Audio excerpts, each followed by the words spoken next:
been kind of a depressing past month or so. My Civic here has been sitting in the barn, and just to give you a little bit of backstory on this car, I've had this thing for like 9 years now. I got it when I was a senior in high school to save on gas when I had a crappy 97 Ford Explorer that was killing me. And this car has gone on to hit 241,000 miles and is 24 years old now. And really it was still going strong up until about a month ago. So let's sit down for story time. I was coming home from work about a month ago, and I'm passing some cars on the highway, nothing out of the ordinary, doing like maybe 70 miles an hour. All of a sudden, my check engine light starts flashing. Not a big deal. I've seen a lot of check engine lights with this car before, and it was already solid to begin with for a fairly simple evap leak code, which I already knew what it was and wasn't a big deal. But then I started noticing as I got off the highway that I was a little bit low on power. Engine was still running and everything, but clearly something wasn't right. So I actually was able to drive home, and when I got in the driveway, I pulled out my handy scanner that I keep in my glove box for this exact reason, plugged it in. I'm getting a misfire on cylinder 1. Car still runs, but it's misfiring.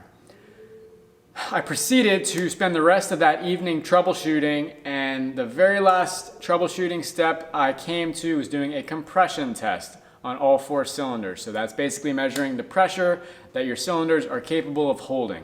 On cylinders 2 through 4, I was reading about 160 to 180 PSI, which is a little bit low, but normal for a car with this amount of mileage. But unfortunately, on cylinder number 1, I was at around a whopping 30 PSI. This super low compression is enough to prevent ignition in the cylinder, which requires air, fuel, spark, and compression. Then I funneled about a tablespoon of oil into that cylinder and repeated the compression test, where it rose to like 45 PSI. So what this allows me to kind of rule out was that it was a valve problem and that one of my valves isn't seating correctly. And it makes it more likely that I have a piston ring problem, where my piston rings are not doing their job and sealing the piston to the cylinder walls. This car has used a pretty substantial amount of oil since I've gotten it, but I've always been extremely diligent about checking, changing, and topping the oil off at each gas stop. And I thought it would live forever, honestly. But turns out I was wrong. This car has been sitting in here for, like I said, a month. It is getting absolutely demolished with bird crap, and I'm ready to see it get some life breathed back into it.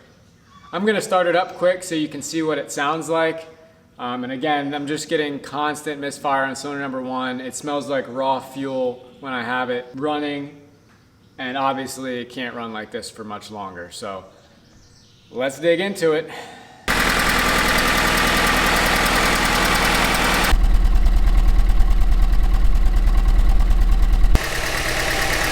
You can really hear that just something is not running right.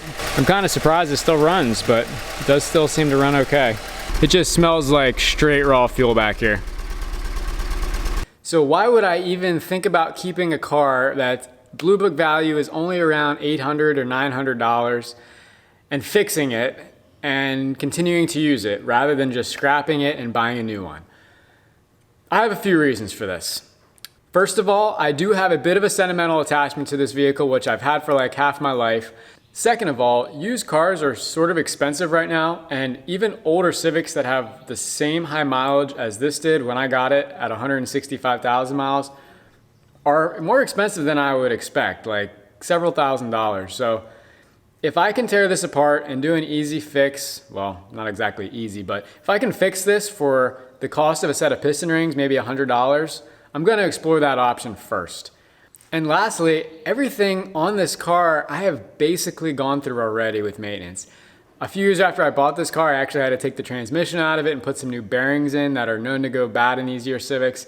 And honestly, everything else works. It's got power windows and doors. It was kind of a nice car for a 1997 Civic. So I just kind of hate to throw out something that like 98% of it still works. It's just this one little piston ring that's causing me trouble. So in this video, I'm gonna take this thing apart, at least down to the point where I can see that piston ring that I think is bad. I'm not gonna bore you with the details on it, I'm just gonna time lapse right on through, but I'll film any problems that I run into, which there are bound to be some. To remove the cylinder head, I had to disconnect the intake, exhaust, drain the coolant, disconnect some wiring, and rotate the engine so that cylinder 1 is at top dead center.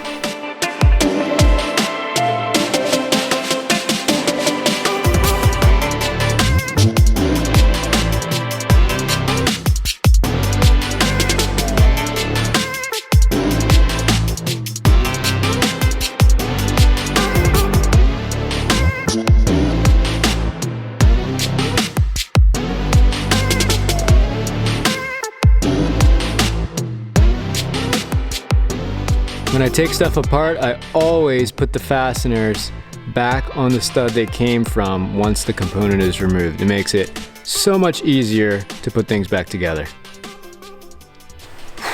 All right, that's about enough for one night. I was able to get the intake off and the valve cover and set it at the top dead center. Tomorrow I should be able to get the head off.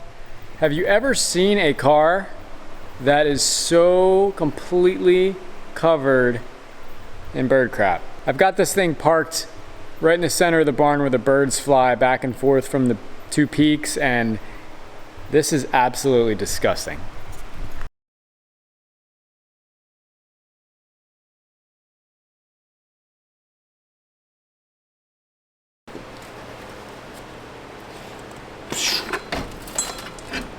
Ugh.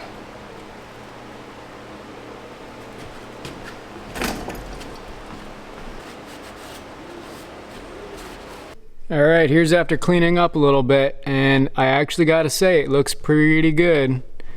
Cylinder walls look okay, and I don't see any obvious evidence of piston damage or broken ring, which would have led to compression loss in the bottom end, so I'm hopeful there. But check this out.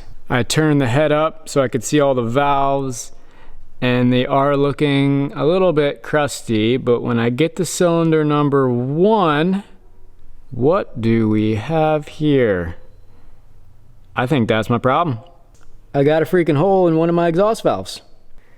So I have a couple options. I guess I could replace this one single valve and lap it in by hand and probably be done with it, and I bet this thing would run, but the rest of these don't look to be in amazing shape. They're definitely not damaged, but they are, I guess, a little bit crusty. Here's looking down through one of the ports. You can kind of see there's just a bunch of carbon buildup in there. The head gasket appears to be in pretty darn good shape. A little bit of wear around the cylinders, but pretty good for almost 250,000 miles. What I would guess, original miles. Not sure if I did this or it was like this already, but there is a crack right through the middle of this exhaust manifold, all the way through the threads, so I think I'm gonna have to replace this at a minimum when I put this back together.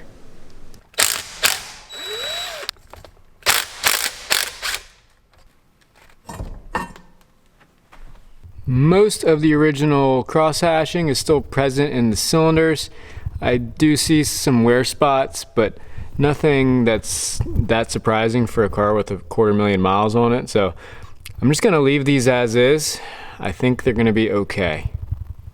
And I was doing a little bit of searching just now on my phone for replacement parts, and I found that a whole new remanufactured head with new valves, comes completely assembled, is like 400 bucks.